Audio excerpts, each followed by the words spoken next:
All right. Well, welcome. Welcome to Centering Relationships and Collaborative Prevention and Family Wellness Work.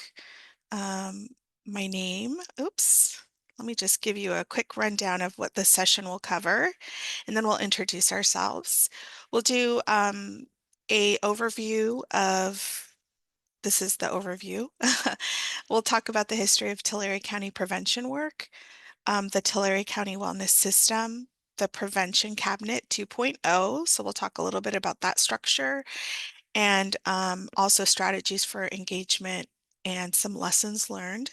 And we'll do a closing where we'll have a chance to do some Q&A of some of the things that we present.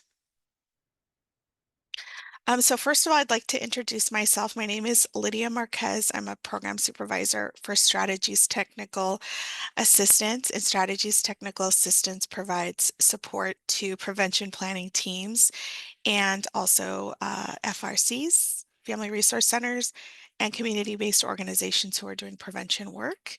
And so my role in Tulare County right now is to help support their prevention cabinet. And I'm going to let Janet introduce herself. Thank you. Appreciate it. My name is Janet Robinson. I'm a policy and program specialist with Tulare County Child Welfare Services. I have been working in child welfare at this agency specifically for 18 and a half years, but I've also worked in Gwinnett County in the state of Georgia, as well as Kings County in California. And I had a couple year stint doing a little bit something different. I did parole and probation in the state of Maryland. So don't add up all those years, please, because then you're going to be like counting on your hand to find out how old I am. But I have been working here in Tulare County for, again, 18 and a half years, and I've been in my current role for the past 5. Since April of 2021, I have been assigned as the primary for the work toward the implementation of the Family First Prevention Services Act, typically known as FFPSA, as well as compiling the data and writing the comprehensive prevention plan to implement within Tulare County. Great. Yes. So Janet and I were reminiscing about when the internet started. So that just tells you how old we are. So we're going to do something called a Mentimeter. And so basically, it's just like a little poll. You can use the QR code. You can use your phone to snap a pic, or you can go to menti.com and enter in the code. It'll take you to a little survey that we're asking what's one thing that is essential for building and sustaining relationships in collaborative prevention work. So we'll give you a few minutes to do that, and let me just pull up. We're doing a word cloud, so we can pull this up for us. Now have, oh,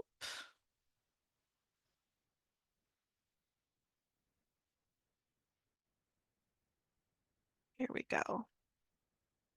Let's get this up so we can see what is populating for us.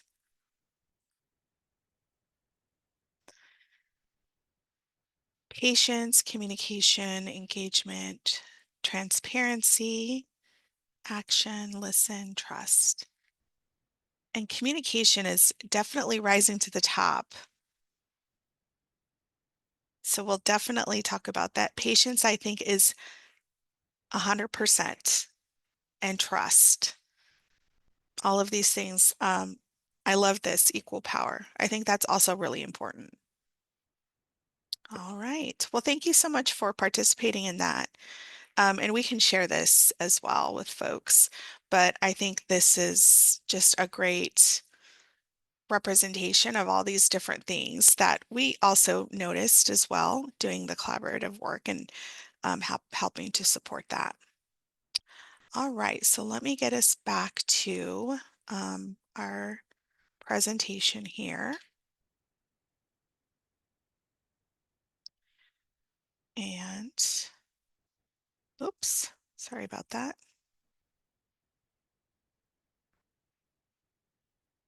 All right. And I'm going to hand it over to Janet to kind of talk a little bit more about Tulare County and the work that they're doing around prevention.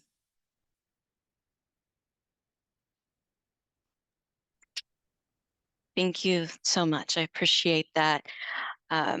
Briefly though, if we can go into the demographics of Tulare County, just so that people get an idea of really what we're like. So if you can go to the next slide, there's an actual map of Tulare County. You can see it once it comes up.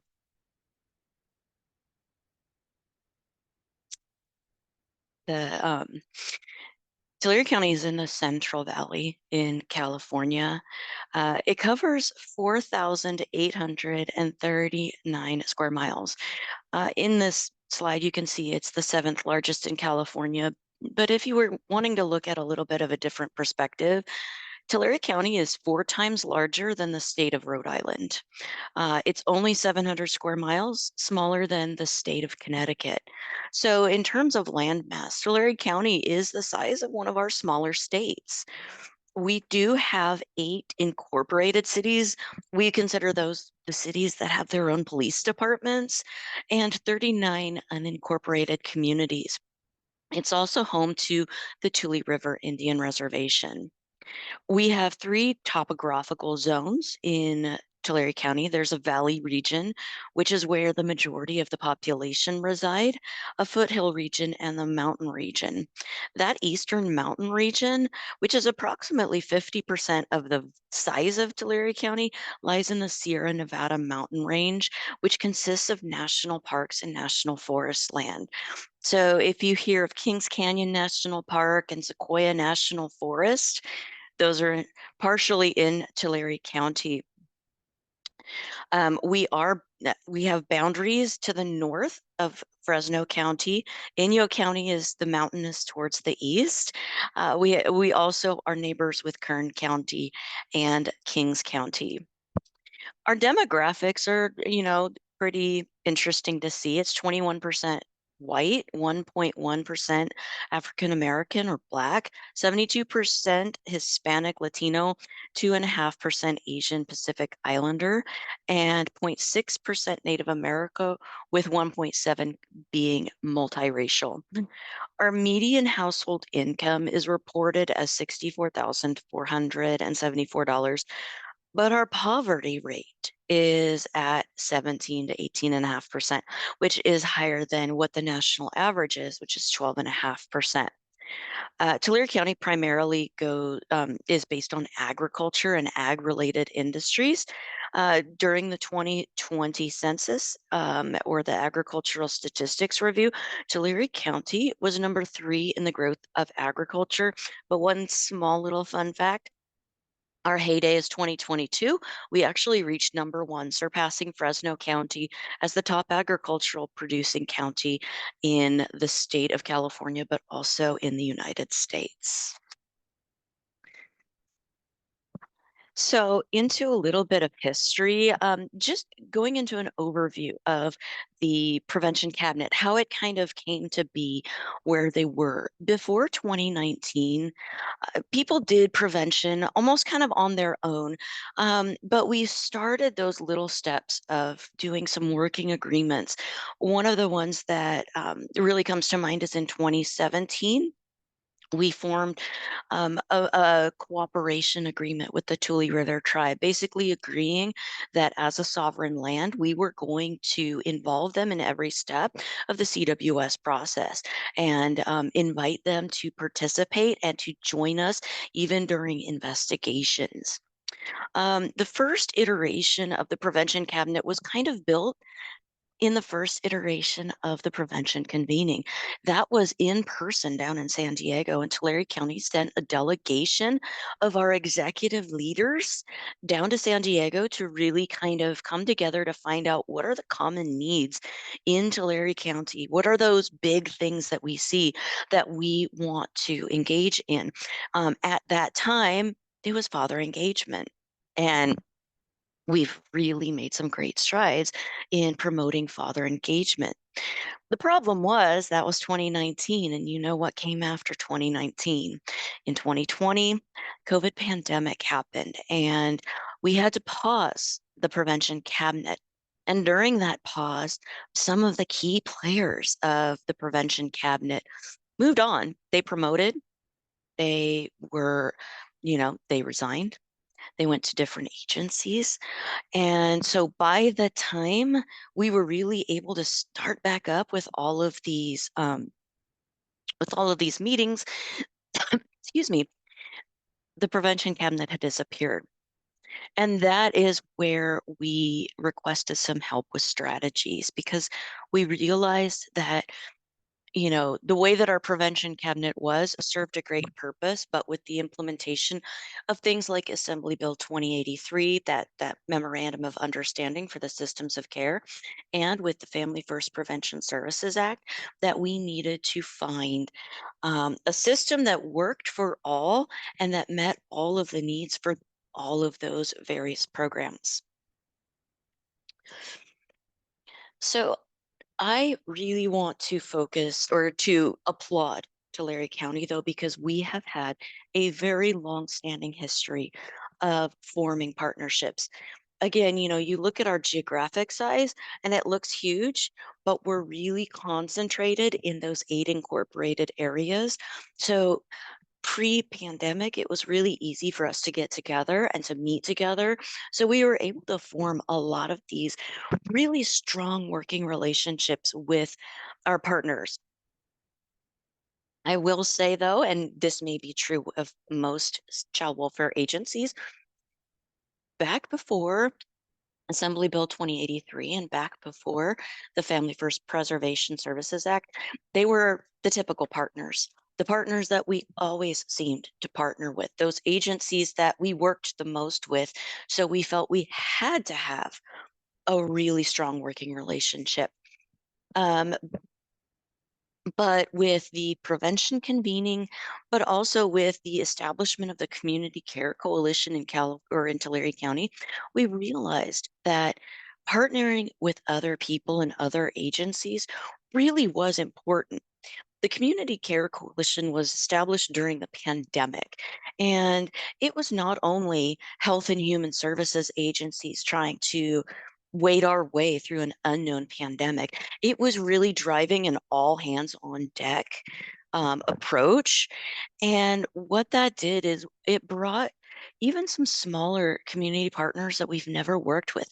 Some places like faith based organizations like the Salvation Army, all of those people were brought together in one forum.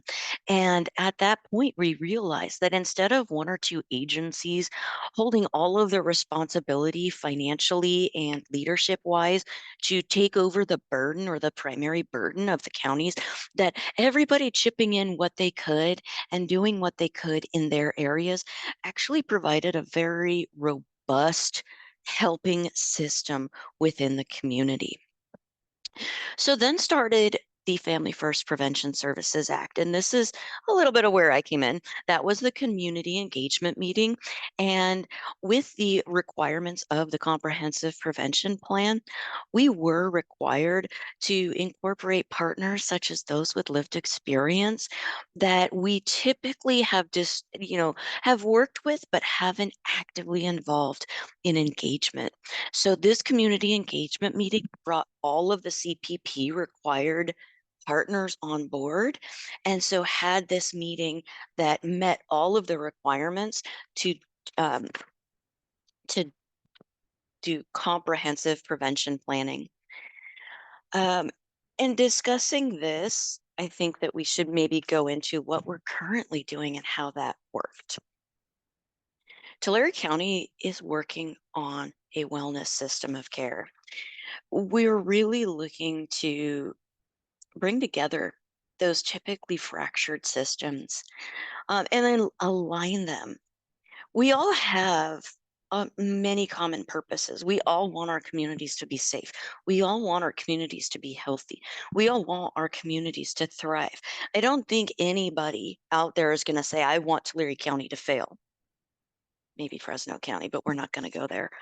Um, But at this point, what we're really looking to do is gather everybody together and develop this comprehensive system, a wellness system that really brings a feeling of unity and wholeness to the community. And so, in our children's system of care, we are looking at three agency led focus areas, that one, two, and four, where they're going into development of policies. That is going to have to be agency led. Workforce and project strengthening is going to really have to be agency driven, as well as data.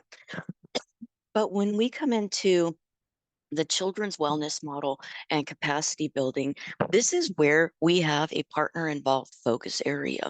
And what we needed to do was look over to the left of that little graphic to see that we have our interagency executive advisory committee, interagency leadership team, and our prevention cabinet.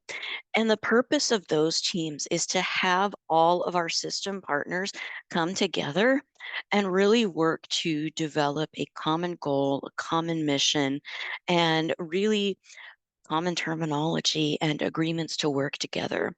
So if you look at it on a tiered system, our executive advisory committees, those are going to be our absolute executive leaders. We've got human services director, mental health director, the superintendent of schools, chief probation officer, all of those executive level are members of our interagency executive advisory committee.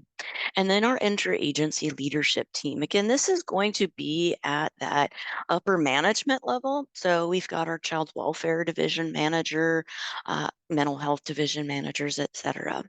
And then you have the prevention cabinet, which I think is an actual unique combination of those and more. And in the prevention cabinet, that's where we include what we would typically call boots on the ground, the people that do the work, that they see the community. And those are people that have typically not been able to share their voice and share their experiences to form and lead change in overall systems. So that's why I think the prevention cabinet really is that backbone, because they see what's going on and they really should be shaping change because they know what communities need. I swear soon enough I won't be talking, but at this point we are going to go into our current structure of the prevention cabinet. So the prevention cabinet has a large group meeting. The initial large group meeting, there we give information and updates. Um, Ideas and strategies that the interagency executive advisory committee and the interagency leadership team are participating in, what their visions are as leaderships and executive leadership, and the directions that they want to go, and the decisions that they have made. Um, and so in that large committee, we give all of those updates and then we work into breakout groups. Our steering committee is going to be those on the management side and some of those decision makers. They're going to be the ones that report upward to the different advisory committees and leadership teams about what we as a prevention cabinet have worked on and have decided. Um, they're the ones that work on overall group planning and really form a lot of the direction of the way the prevention cabinet is going to go. And then you have prevention and intervention. That subcommittee focuses on secondary and tertiary prevention strategies. Okay, those are going to be, just to give a brief overview, those services and supports that are meant for families where children are at risk of being abused, or in cases of child welfare, where child welfare has intervened. That is going to be that tertiary. If you imagine it a pyramid, it's that tippy top of the pyramid that those select few that are involved in child welfare receive those tertiary services. And then we have our community and tribal voice. This committee involves our community tribal members. We have a lot of those primary prevention partners. We've got our CAPC involved in that. Um, we have some representatives from agencies, especially family resource centers, who often encounter families when abuse has never occurred, but those families are struggling. And they're at that precipice, that point in the community, in the family resource center, where they get the help, they're going to be great. They don't, they could tip downward and ultimately lead into child welfare involvement. So we work in those breakout groups together in subcommittees and discuss issues and ideas that impact their demographic. And then we return to a larger subcommittee to debrief and discuss our opinions and, you know, what our conclusions were from our perspectives in each of those subcommittees. All right. So I'm going to get into the strategies for engaging partners in community, which is what we helped support. Um, and one of the things I want to highlight is a framework that we used called results process and relationships. And we do this in a way that feels very seamless to the group. And a lot of times I don't even know if the group knows we're doing this, but it's very intentional. Um, and so when we think about like results, one of the things that we oftentimes think about is people go to these meetings and they're like, what have we accomplished? And that is something people were talking about very early on, because I think people get very like meetinged out. They're like, we're just here, we just hear this stuff. And then we kind of, a lot of people refer to it as like a flyby meeting where you're just a body that's there, right? We wanted to figure out like, how could we have people intentionally here feel like their input was important, their voice was important to the work, and that work was moving along. A lot of what we did in the beginning to support this group was the relationship building. And relationship is part of this process, right? So we also had to think about how can we help show people that the relationship was also a product of what the work that you're doing together. So that was sometimes a little bit challenging because it was like, this isn't some willy-nilly like icebreakers we're doing here. We're doing this because you're going to be in relationship with each other, and this is what is centered in the work. Equally important to this was the results, to the results and relationship was the process. Like, how would this experience be for participants? We really wanted to share with the leadership that if we're really talking about things like concepts like equity, we need to make sure these processes were equitable. We needed to make sure that people felt like they were being treated as an equal in the meeting, that it wasn't a top-down approach within this cabinet. Everything we did to support this group was intentional, and really followed in this idea of what true equity and true power sharing looks like in groups. Now, we understand that when you have the responsibility as like a social service agency, that can be hard because you're responsible for the funding, you're responsible for the product and the results. We were really working with how do we change that culture and as well as making sure people felt like they were really part of the process. Another tool that we really tried to look at and implement was the Collective Impact Community Engagement Toolkit. This was highlighted last year in the convening and the year before, so many of you may actually be familiar with it. And if you're not, if you log into the Whova app under our session, we did include the toolkit, which has a lot of really amazing tools that you can use. But this is just a spectrum of where your community engagement is.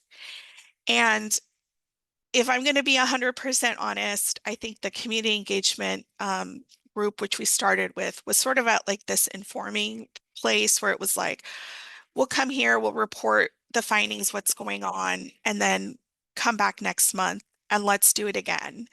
So right now, I think we're trying to move the group, you know, to this collaborative or empowering part, which we know is going to take time, right? These things don't happen overnight. It takes a lot of time to switch mental modes around what that actually looks like, especially when you are, you know, the agency that at the end of the day is responsible for how this funding is being used to support families. I think right now we're in between the consulting and involving stage. Members are helping to give feedback and co-create some things. There are still areas in which that, can that capacity can be increased, but I think they're well on their way. So we're just trying to really model some really good engagement behaviors for the group.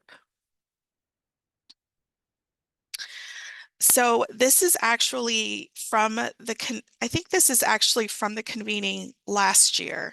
I was like looking at what I wore. I think this is from last year, the day two when we were all together. And that particular convening, there was so much that got at, really kind of came out of that session. And that was that community and tribal engagement needed to be a priority. And I think this group has done an excellent job at really like pushing that forward. Some of the things that we had the group co-create. So this is the relationship piece, right? And this is also the results piece because it's showing the group what, the importance of this stuff and also showing them like this has been done. Because they're like, why are we doing all this like touchy-feely stuff? And it's like, there's a method to the madness, right? We had the group spend some time co-creating group agreements. When you're working in a collaborative group, especially doing this work, there's just an assumption that everyone is in it with the same vision, the same mission, that people are going to just treat each other the same way. The truth of the matter is, we all come from different experiences. We all bring our own personal view of the world. And sometimes that can rub up against like what another person's view is or how the work should be done. So creating group agreements, people just knew like this is the culture that's being created in this group. This is how we will interact. This is how we'll do the work. These are the expectations. So people knew what to expect and they knew how to treat each other. And if there was disagreement, there was a process that was identified. So I think when you start a group, since it had been like this revamp, it was like the perfect time to really look at this. So the group also worked on an initial mission and vision that was actually used by the larger wellness system. So they kind of started the process, and the larger wellness system used that information to create this overall vision for the Tulare County Family and Child Wellness System. We did some group visioning with them as well, just to kind of figure out how can the cabinet move forward with work. Right now, there's some visioning around like the community pathway that will be done tomorrow for day two, so we'll help them facilitate that as well. But is we did it in a way that really does include input from everyone in the cabinet. And we have folks that are lived experts on the cabinet and folks that are community-based organizations. The other piece about this is that the support that the overall larger wellness system is receiving, we are creating feedback loops so that we're able to connect it all together. So the prevention cabinet isn't working in isolation or in a silo. They're actually like creating this feedback loop so that all of these different pieces of the wellness system are aligning. We're making sure that this larger wellness system vision mission is being implemented in the prevention cabinet and making sure that it all kind of clicks together. But at the same time, making sure that the folks in the prevention cabinet are increasing their capacity about like what does that look like and what does it mean at that level and what does that mean for the prevention cabinet. One of the things in terms of strategies overall, philosophy on how to support groups that are doing collaborative work is that capacity building for people is so important. They have to understand why are they here, especially lived experts. I want to stress that. If you are going to ask a parent or a lived expert, a youth, to come into meetings that are at this level, you have to take the time to do the capacity building, or they probably won't want to come back. And part of that just came from my own experience of going to being asked to do like this parent advisory group at my child's school and going in there and going like, I have no idea what's going on. No one told me. I have obviously gave them that feedback and thought, we ask lived experts, we ask people from the community to come into these meetings with zero context, using vocabulary they are not exposed to, and then asking them for their opinion. And, also I think the other piece is the relationships. They may not have a relationship, and we're asking them to sit in meetings where there's, a child welfare director there, and they may have been in the child welfare system. How do we make them feel comfortable and really prioritize that? One of the things we did was create a video that was like an orientation to the overall state prevention work and what's specific to Tulare County. And we did that because we were informed that the literacy rate in Tulare County, the average literacy rate was fifth grade, at the fifth grade level. So we knew that some of the documents that we had provided that were like, summary documents of the prevention work probably wouldn't work for everybody. So we wanted to make sure that we took that into consideration. The other thing we did was every meeting, we do a level set.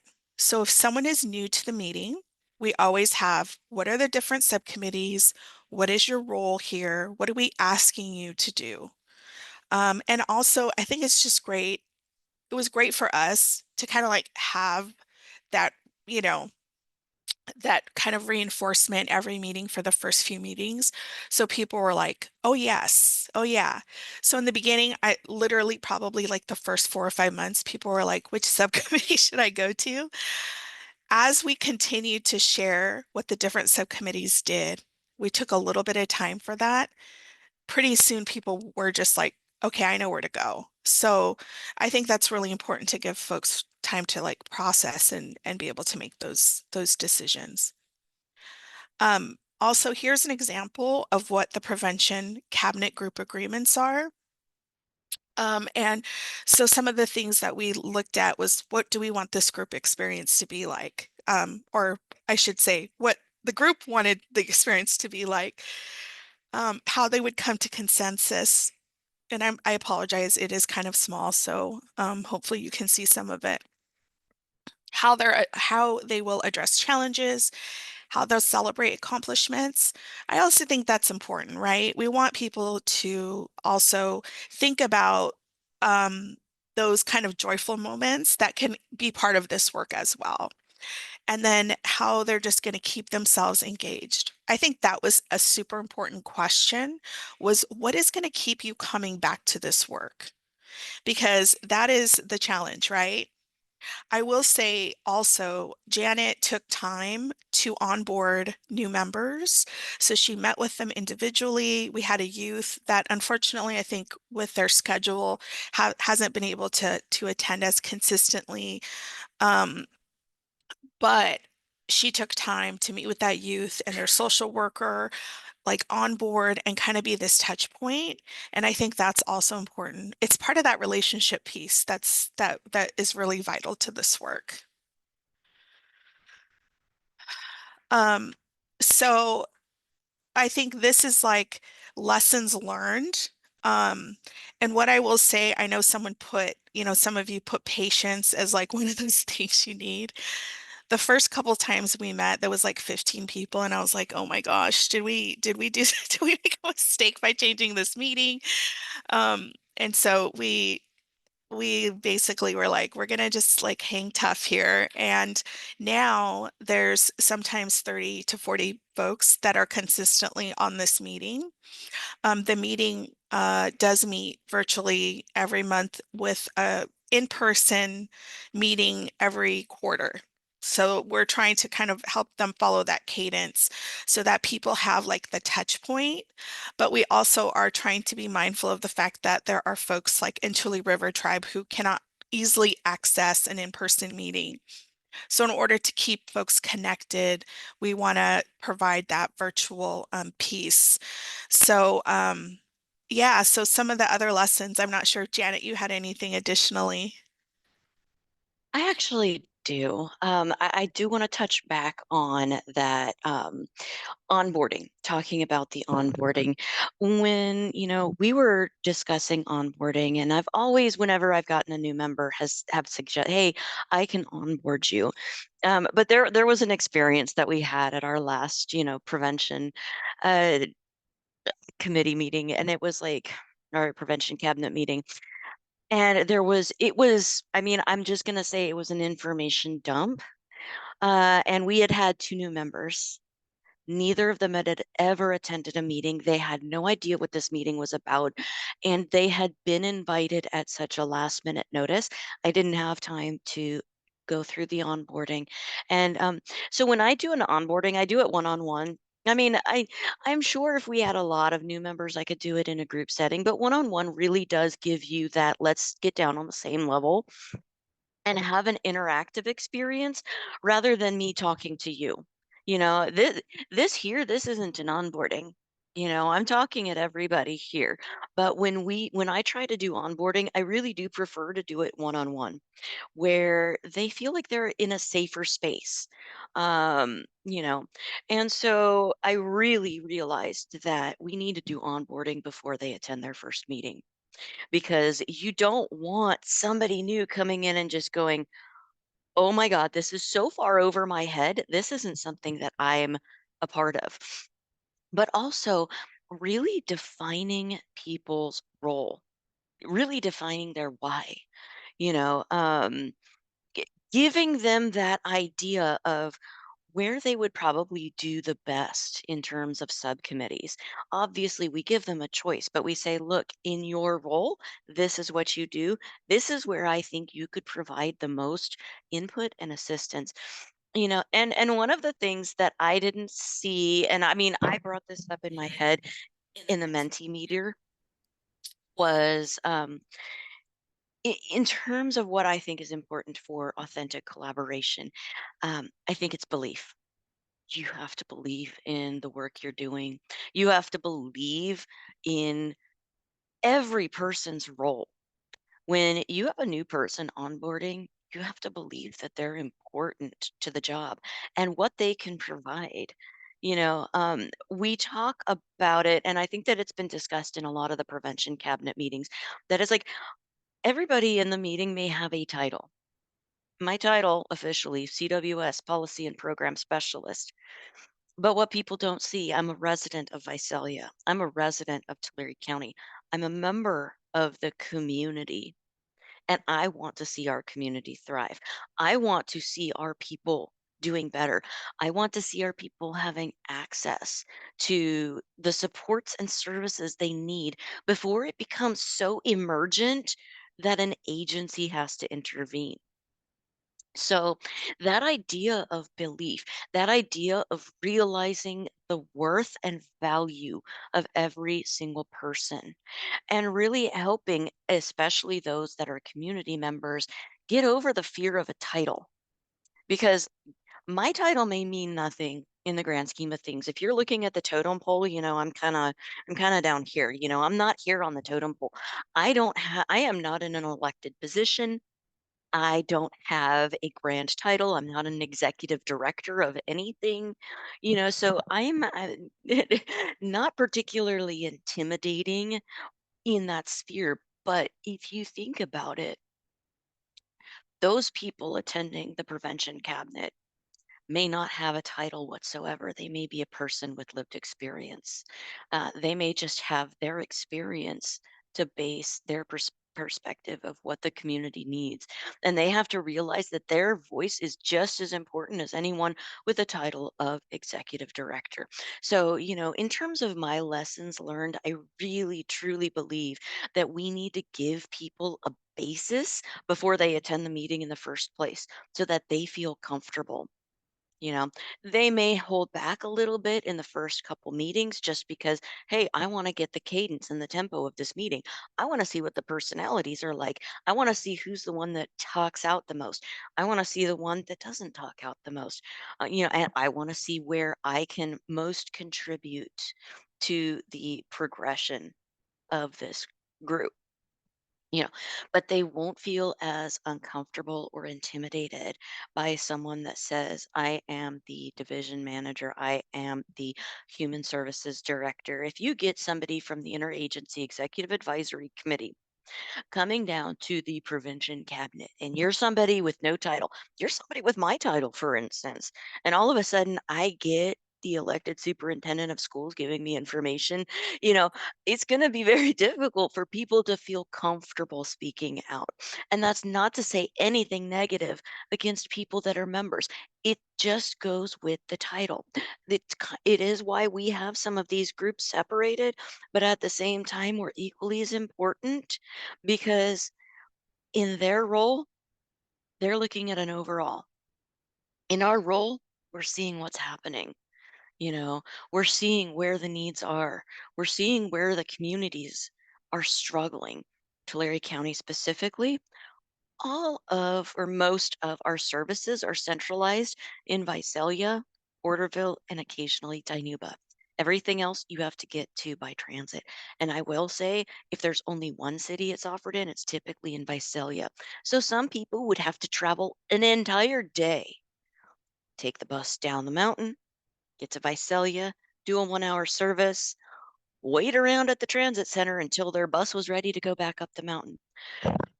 And that's not very conducive to people accessing services, especially if you're someone like child welfare and you're saying you've got to do X and you've got to do Y and you've got to do Z to get your kids back. But it isn't all of these, executive leaders. It's the people that are doing the job that are seeing this. So really valuing belief in these people's worth and valuing their opinion. That is my lesson learned, that I believe that we need to reignite the passion in prevention work, truly believe in prevention work, and spread it to the people who are doing the prevention work. Yes, very important stuff. I think, what Janet basically is speaking to is like that sense of power sharing, which can be difficult if folks are really used to those traditional power structures. But I think that's part of the relationship building is do we have the relationship that I can share feedback on something that I anticipate may not work or is not working for families. One last thing I'll mention is, really part of my support was helping to coach the group around embracing the discomfort because the work is that's happening now is definitely a culture shift, right? Prevention is just it's in its infancy, not just in our state, but nationally. And so really trying to get people, being really, I think, open and transparent about some of this is not going to feel great. It's going to feel hard. And how do we work through those feelings so that we can continue to do the work and push forward and challenge ourselves, right? Check in with ourselves. Um, some opportunities for growth. These are just things that we've noticed need more support for the group. And one is obviously engaging tribal members. I know this is something that a lot of folks in many, many counties struggle with. And part of that too is just the one-on-one relationships that need to happen. I will say that Tulare County's Child Welfare Director, Francina Martinez, has done a wonderful job really trying to cultivate those relationships, not just with tribal members, but with other community members. She literally takes it to the streets and does that incredible work. But I think that goes to show that, part of this takes everyone, right? Everyone to create those relationships. Recruiting families with lived expertise that are not staff members from CBOs or, other community organizations is really important. Sometimes that can be difficult, but there is a stipend program. I know Janet worked hard on that to get that going because we also understand that, depending on folks' budget, how can they do that? I will say and stress this. I think that is one of the most important things when you recruit people with lived expertise to do this work, to really carve out a way to compensate them for their time, because it's valuable. And we can't do this work without them. And I think that that is essential. Also, reviewing countywide data is something else that we are trying to help the group implement with the new family wellness system. Part of the framework they're using is to share data throughout the county. And so once that mechanism is finalized, we can incorporate that into the prevention cabinet. Another piece is engaging more faith-based community organizations. I think that's always something that sometimes we forget about those folks, but they're also can hold so many community relationships. Families, oftentimes, if they're connected to a church, will feel really comfortable going for help and support. And so that's just another resource to leverage with families. So we're going to do another Mentimeter, and so we'll have you all log on. And so basically, we're just asking, some of the strategies we talked about today, what do you think you can use right away to engage your community in prevention work? So I'll have you take a peek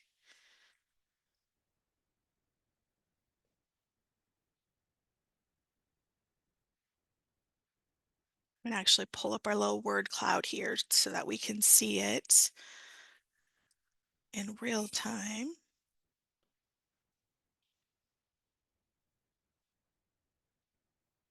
Oop, all right.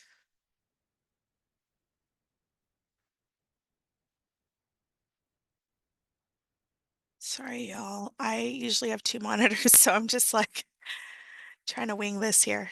All right. So I'll have folks just start responding.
So we have some responses coming in.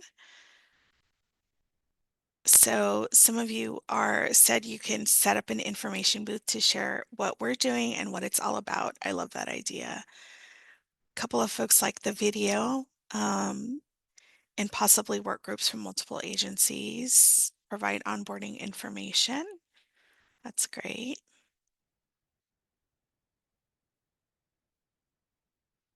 Sending out questionnaires to get community needs. Wonderful.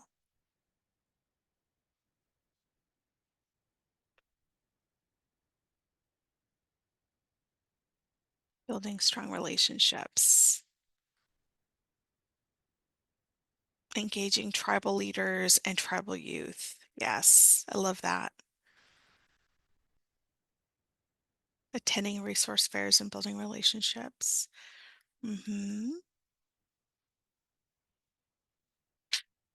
Lots of, really making you type here. So you can also just put it in the chat as well if it's easier.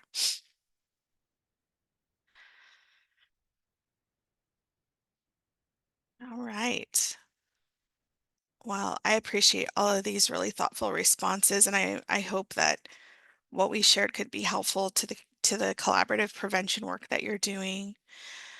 We would like to have some time to answer any questions that you may have about the prevention cabinet or anything else that we can share with you about the work that we've done. So please feel free to can either come off mute or we'll have you all raise your hand and then we'll have folks, we'll kind of do it that way if that's sure. Go ahead, Kelly.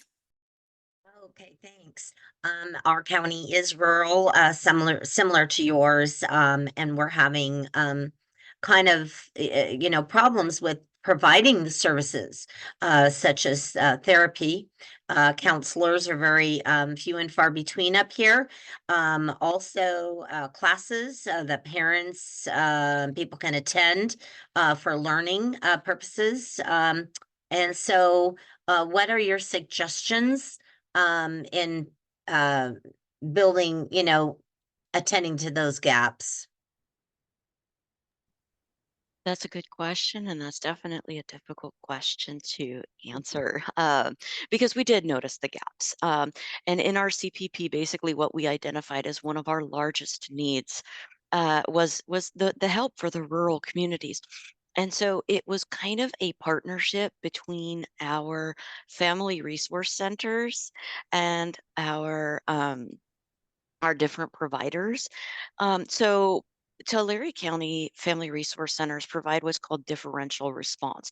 And even though some of these family resource centers are primarily based in a city for something like differential response, they do split and share the community. So in our CPP, we identified the gap of transportation as something that we needed. So what we did was in that we incorporated in-home parenting services. And so what that does is we have 3 in-home parenting services among the well-supported programs. We have Nurse Family Partnership, which was already established through our public health department.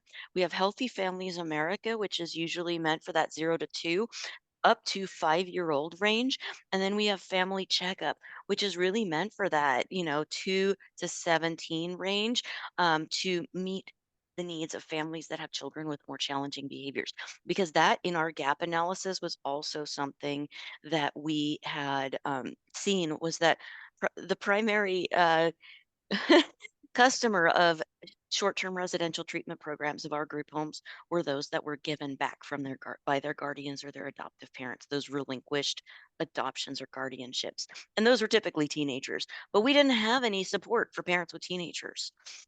So, when we did our Yeah. gap analysis, we really needed to find something that would work for teenagers and something that would be provided in home, but that we could contract with our family resource centers. Because what that does is once you've got that in home parenting, that gives the family resource center the opportunity to get into the home that they typically wouldn't have in their service area and connect them with services and supports and really try to work with the family to give them an overall and a comprehensive support system when they might not have that because they were in such a rural area. So that would be in lieu because we do have some in-home parenting. We have public health doing parents as teachers. We have strengthening families through another nonprofit community resource. And so as far as counselors though, that's where we really lack. It's that next level than the in-home piece. I agree, and I think that that's something that we will probably have to work on next. Again, I mean, if we're looking at child welfare with our comprehensive prevention plan, if I remove a gap that I identified in the gap analysis, I'm going to find another one. And definitely, we've got clinics, but I mean, Tulare County has a clinic in Exeter, a clinic in Porterville, a clinic in Tulare, a clinic in Visalia, and a clinic in Dinuba. What about those people that live in the mountains that don't have transportation? Are they going to pay a friend $10 to pay for gas so that they can get their kid down the mountain? So, um, and yes, and I see this, and I got distracted because I saw the chat pop up, but I was just gonna see if there were any other questions I could answer for you, Kelly, before going to the next.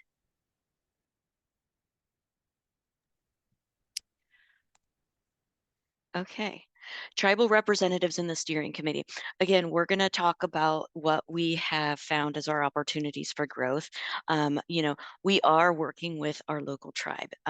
We have Tribal TANF, the Owens Valley Community Development Center. I think that's right. I'm so sorry. But then we also have our local Tule River Indian tribe. And we had some struggles with getting Tule River to attend only because they were short-staffed.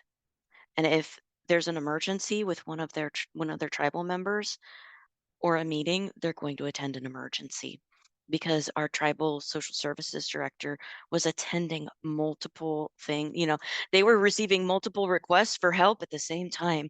And unfortunately, thank you, Career Development Center. I am so sorry for not I like community development. I apologize. Thank you. Um, so we do have them, and we have a tribal and community engagement section, but we would love to have more than one tribal representative attend our prevention cabinet so that they can attend each of them because we're not siloed. The steering committee does not mean that your agency doesn't need to provide your input in community and tribal engagement. Steering committee doesn't mean that you don't have that primary and secondary intervention, the prevention and intervention subcommittee. So, I mean, in my brain, and this is my brain again, I would love to have each agency have a representative in each of the three subcommittees so that their voice can be heard throughout. Yeah, I do want to speak to that because I think it can be very challenging when you have a smaller county. I mean, Tulare is a good sized county, don't get me wrong, but in terms of like folks that are doing the work, being able to be stretched across these three different groups, and this structure with the IEAC, the executive level, the leadership, and then the prevention cabinet is new, like literally just in the last like month and a half, the membership has kind of shifted a little bit. So some of the folks were pulled from prevention cabinet to provide insight for that leadership team. And so we're trying to figure out like how do we help support recruiting more people for the prevention cabinet piece. So definitely, I think tribal has been a challenge, like getting people who are available consistently, and but they're being pulled to do things for their community. So we don't want to take that away for sure. And I am really hoping there's a way to get someone to be consistently there that has the capacity to do that. So we've tried to be really creative in helping think around some of the relationships that need to be created in order for that to happen. Because at the end of the day, right, it has to do with relationships. Like people have to feel like they want to be there. Their time is being, valued, and also that their input is valid and being integrated. So that is another something else that needs to be prioritized when asking people from different communities, especially those communities that have been harmed by the child welfare system, to really be engaged in the work. And so that's definitely something that we continue to support this group around is, how do you do that? How do you be transparent about, yeah, we have not done good by your community for a long time. How do we create that relationship? How do we prove to you? Because at the end of the day, the system has to prove that they're not going to harm families. So I will say I'm really happy to see a couple of folks that are actually part of the prevention cabinet here.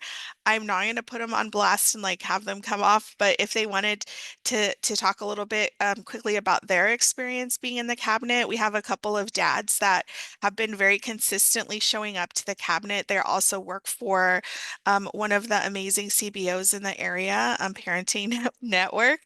And so I think their input and their experience has been so vital to bringing that perspective of fatherhood. I think that's also um, another group that really needs to be represented in these types of collaborative prevention groups is really thinking about dads as well. So anyhow, I don't know if Billy, you want to say hi? I saw you come off mute. Yeah, my name is Billy. The Parents Network, part of Project Fatherhood. Like Janet was saying in the beginning, yeah, it was kind of intimidating because me and Melvin showed up and we were kind of like, whoa, this is one of our first cabinet meetings. But um, yeah, we know we can be a great help because we do have a lot of lived experience. And um, yeah, we're an open book. If you guys have any questions, I know Melvin and we would love to let you guys know whatever, answer your guys' questions. Thank you so much, Billy. So Mhm. nice to see you all. Yeah, I think it's just been really nice to be able to have them really be part of the work that's happening and bring that perspective. I think what's been really nice is they are always really good about like letting the, folks know like, hey, hold on, what about dads or what about, parents? What about people that have had this experience and like sharing that experience so openly, I think has been really vital to how this cabinet operates. I think one thing I will say is everyone really tries to make this place feel like, anyone can be here and everyone's important to the work. Because I think trust me, I've been in many different meetings where people are doing the work and you walk in and you're like, oh, wow, I feel like someone's really exercising like what their position is. I feel like this cabinet really works hard to just have, these like one-on-one relationships with each other and then also just share their experiences as it relates to the work, both as a service provider and for some of our folks as parents. And I think that that's been really really important to the work and really transformational to the group as a whole. All right.